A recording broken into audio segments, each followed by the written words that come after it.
میرا نام قاسم ہے، میری عمر 32 سال ہے، میری شادی کو 5 سال ہو چکے ہیں۔ میرے 2 بچے ہیں جو کہ گاؤں میں رہتے ہیں۔ میں شہر میں کام کے سلسلے میں ایک بہت ہی زیادہ امیر گھر میں ڈرائیور کی نوکری کیا کرتا تھا۔ جب مالک باہر سے آتے تھے تو میں ان کے ساتھ گاڑی لے کر جایا کرتا تھا، لیکن اس کے علاوہ مالکن کے ساتھ ہی جاتا تھا۔ وہ جہاں پر بھی کہیں جاتی تھی، چاہے شاپنگ کرنی ہو یا کسی اور کام سے جانا ہوتا تھا، وہ ہمیشہ مجھے ہی اپنے ساتھ لے کر جایا کرتی تھی۔ ویسے تو گھر میں اور بھی ڈرائیور ہوتے تھے، لیکن میں ان کا پسندیدہ ڈرائیور تھا کیونکہ میں بہت ہی اچھے سے ڈرائیونگ کر لیتا تھا۔ مالک کی عمر تو 40 سال کے قریب تھی، لیکن مالکن 25 سال سے زیادہ نہیں لگ رہی تھی۔ وہ دکھنے میں بہت ہی زیادہ خوبصورت اور حسین و جمیل تھی۔ ان کا جسم بہت ہی زیادہ پیارا تھا، اب یوں کہہ لیں کہ جو کوئی بھی انہیں دیکھتا ان پر فدا ہوئے بغیر نہیں رہ پاتا تھا۔ اور اوپر سے امیر ذاتوں کے سجنے سنورنے کے طریقے ہی الگ ہوتے تھے۔ ہم تو وہ چیزیں سوچ بھی نہیں سکتے تھے کہ جس طرح سے وہ کپڑے پہنتے تھے یا ان کا رہنے سہنے کا انداز تھا۔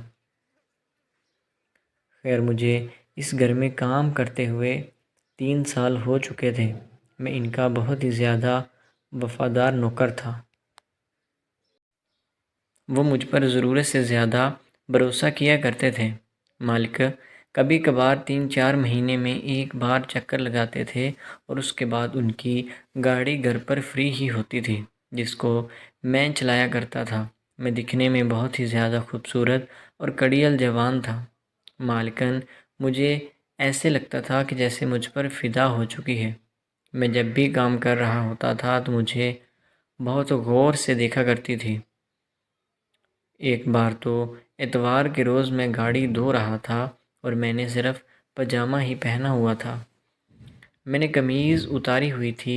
مالکن میرے پاس آئی۔ مجھے بہت ہی زیادہ شرمندگی محسوس ہونے لگی تھی کہ میں یہ بنا لباس کے کیا کر رہا ہوں، لیکن مالکن مجھے دیکھ کر بہت ہی زیادہ خوش ہوئی تھی اور اس کی آنکھوں سے ہوس صاف صاف نظر آ رہی تھی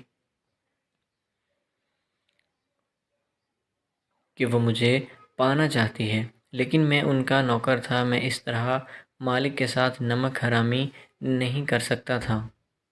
لیکن مالکن جو تھی وہ لگاتار مجھے گھورے ہی جا رہی تھی اور میرے پاس آئی اور میرے بازو پر ہاتھ پھیرنا شروع کر دیا تھا اور ہاتھ پھیرتے ہوئے کہنے لگی کہ قاسم، تم تو بہت ہی زیادہ جوان ہو، پھر تم اپنی جوانی کیسے ضائع کر رہے ہو؟ کیونکہ تمہاری بیوی بھی تمہارے پاس نہیں رہتی، تم کیسے اپنا گزارا کرتے ہو؟ میں شرم کے مارے پانی پانی ہو چکا تھا، لیکن میں نے ٹال مٹول سے کام لیا اور وہاں سے فوراً چلا گیا تھا۔ مالکن مجھے دیکھ کر ہنسنے لگی تھی اور پھر سلسلہ یوں ہی چلتا گیا۔ آخر کار میں بھی بہت جوان تھا، میرے اندر بھی کچھ خواہشات تھیں جن کو میں اندر ہی اندر دبائے پھر رہا تھا۔ ایک رات 11 بجے میں اور مالکن کسی پارٹی سے واپس آ رہے تھے۔ مالک نے شراب پی ہوئی تھی، وہ نشے کی حالت میں تھی۔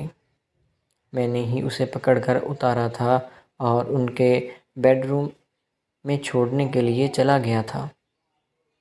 میں نے جیسے ہی مالکن کو ان کے بیڈ پر لٹایا تو مالکن نے مجھے بازو سے پکڑ کر کھینچ لیا اور اپنے اوپر گرا لیا۔ میڈم نشے میں کم اور ہوس میں زیادہ نظر آ رہی تھی۔ وہ مجھے انہوں نے وہاں سے جانے ہی نہیں دیا تھا اور میں بھی خود پر کنٹرول نہیں رکھ پایا تھا اور یوں ہمارے درمیان ساری حدیں پار ہو چکی تھی۔ وہ کام کرنے کے بعد مجھے جیسے ہی ہوش آیا، میں اپنا ماتھا پیٹنے لگا تھا کہ میں نے یہ سب کیا کر دیا۔ خیر، اندر ہی اندر میں خوش بھی ہو رہا تھا کہ چلیں اب کچھ دن تو میرے آرام سے گزریں گے۔ دن تو کیا گزرنے تھے، مالکن میرے تو پیچھے ہی پڑ گئی تھی کیونکہ میں نے بہت ہی اچھے سے گاڑی چلائی تھی۔ مالکن مجھے کہتی تھی کہ قاسم، جس طرح کے تم ڈرائیونگ کرتے ہو میرے شوہر بھی اس طرح سے نہیں کر پاتے۔ اب مالکن ہر دوسرے تیسرے دن مجھے بلا لیتی تھی اور ہم خوب انجوائے کیا کرتے تھے، اور اس کے بعد مجھے پیسے بھی خوب دیا کرتی تھی، جس سے میرے گھر کا گزر بسر اچھے سے ہونے لگا تھا اور مالکن کا بھی مشکل وقت آسان ہونے لگا تھا۔ مالک کو اس بات کی کوئی خبر نہ تھی۔ تو دوستو، امید ہے کہ آپ کو ویڈیو اچھی لگی ہوگی۔ ویڈیو پسند آئی تو ہمارے چینل کو سبسکرائب کریں۔